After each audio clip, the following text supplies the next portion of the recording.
Well, hi there, boys and girls. We're going to take a look at some more particle motion and how velocity, acceleration and position, and speed are related to each other. And a lot of times this is a calculator question, and so today we're going to take advantage of using the calculator. So I've got this particle moving along the horizontal line. Again, it's going back and forth like this along this horizontal line. And its position is given by this cubic function. And we have to figure out when is the particle moving right. Now we know from yesterday that that means the velocity must be positive. And today, using the calculator, we're going to say this means above the x-axis. And then moving left, I'm going to have my velocity to be negative, which will mean below the x-axis. And those are my justifications. So let's take a look at our velocity equation. We know that our velocity equation is our first derivative of our position equation. So it's s prime of t. And that's going to be 3t squared minus 10t plus 2. Now this is not factorable. It's got two pretty, no, they're not ugly decimals. They could be pretty decimals, but they're things that I could not do by hand. I could do the quadratic formula, but again, today we're going to look at the calculator. So I'm going to go graph that and figure out when it's above the x-axis for right and when it's below the x-axis for left. So let's graph it. Now what I have here in my y equals is I have velocity, I've got the original function, and also I've got acceleration.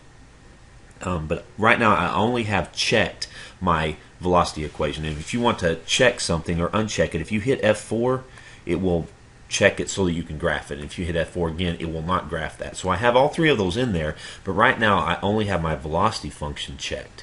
And we're going to graph this thing. And here's our velocity graph. It's a quadratic. And what I'm going to do is figure out what these zeros are. So I'm going to hit F5 for math, and I'm going to go to 0, which is number 2.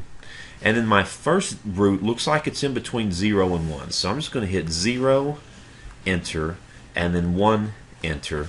And I can see that that's at 0.2137. Let's go find that other root as well. So math, 0. It looks like that's between 2 and 4. So I'll just do lower bound of 2 and an upper bound of 4. And that's at 3.11963. So we're going to write down, now our graph is, we're starting at greater than or equal to 0, so we can ignore to the left of the y-axis. We're only looking towards on the positive x-axis here. So the graph is of velocity is above the x-axis from 0 to 0.2137. It's below from 0.2137 out here to 3.11963, and then it's above forever after that. So here will be my answer to all of this. We are moving left. Well, let's answer the first question. We are moving right on the intervals where the velocity was positive, and that's from 0 to 0.2137. Also unioned with 3.11963 out to infinity, because the velocity was positive or above the x-axis. And then we're going to say that we were moving left on the interval from 0.2137 to 3.11963 because velocity was negative or underneath the x-axis. Alright, so let's find the distance traveled by the particle from 0 to 5. And like we did yesterday, I'm going to have t and I'm going to have my position at those values of t. Now we want to know where we start. We want to know where we are when we turned around. We were moving right until we got to 0.2137, and then we turned around and went back left until we got to 3.11963. And then we turned around and we want to figure out where we're at 5, or maybe we didn't. We turned around here and here because the velocity was 0. It changed sign there. So again, I'm going to take advantage of my calculator. Now this time I don't want to know the velocity, I want to know the position. I want to know these positions. So that's why I have the position equation here. And on the table I've got those special values there. So this is what happened. We started at -3, which means we were 3 units to the left. We then moved a little bit right, then we moved way back left, and then we moved right again. So what you want to do is you want to subtract all these to see how far we went. And this first one is 0.209, and then the next movement is 12.369, and we're doing absolute value movements here. And then this last movement is 22.06 units. You just do right minus left. You can just subtract these to get all of those numbers. And so I'm not going to write those down here. You can see them here in this table. You can fill that in. But what I'm going to do is I'm going to add up all of those distances. And you should get 34.638 as your distance traveled. 34.638. And so the total distance traveled is adding up all the movements. Find the intervals where the speed is increasing. Now we know from yesterday that we need my velocity or our velocity and our acceleration to have the same sign. They're working with each other. If they have different signs, your speed is decreasing. So let's go take a look at this graph. This is why I had also my acceleration listed. So I want to turn off my position graph. I want to turn on my velocity graph and turn on my acceleration graph. And let's take a look at this. So we need them to either both be below the x-axis or both be above the x-axis. Now that happens from this point 2137 until we get to this other zero, which by the way, our velocity graph had a 0 at 5/3. You could just set your velocity equation equal to 0. That one was not too bad. So they're both underneath the x-axis from here to here. And then they're both above, starting from this critical point of 3.11963. They're both above out towards infinity. So that's going to be my answer to this.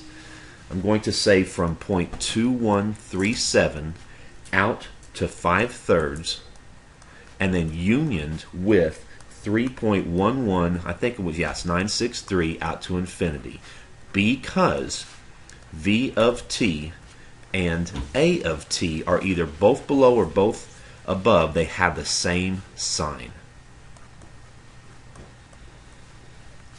And of course, if the question had asked us where is speed decreasing, we would look when they were had different signs, or one was above and the other one was below. So let's take a look at a multiple choice question from the Calculus AP exam. And we've got a particle moving along the x-axis at any time t is greater than or equal to 0, and they give me the velocity. My velocity is given by this function right here. I have to find the acceleration of the particle at t equals 4. I need to find a of 4. And the way I get that is you find v prime of t, and you evaluate that at 4. Evaluate that at t equals 4. So we're going to do this on the calculator. Acceleration is the derivative of velocity. So we're going to pull up our calculator, and we're going to go to the home screen.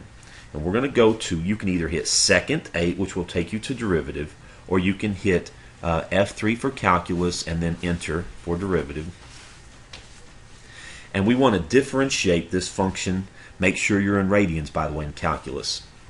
We're going to differentiate 3 plus 4.1 cosine, not z, let me back that up, I want cosine, there we go, of 0.9t, and we're going to use x's here, so 0.9x. So I want the derivative of that function with respect to x, close parentheses, and I want to evaluate this when x is 4.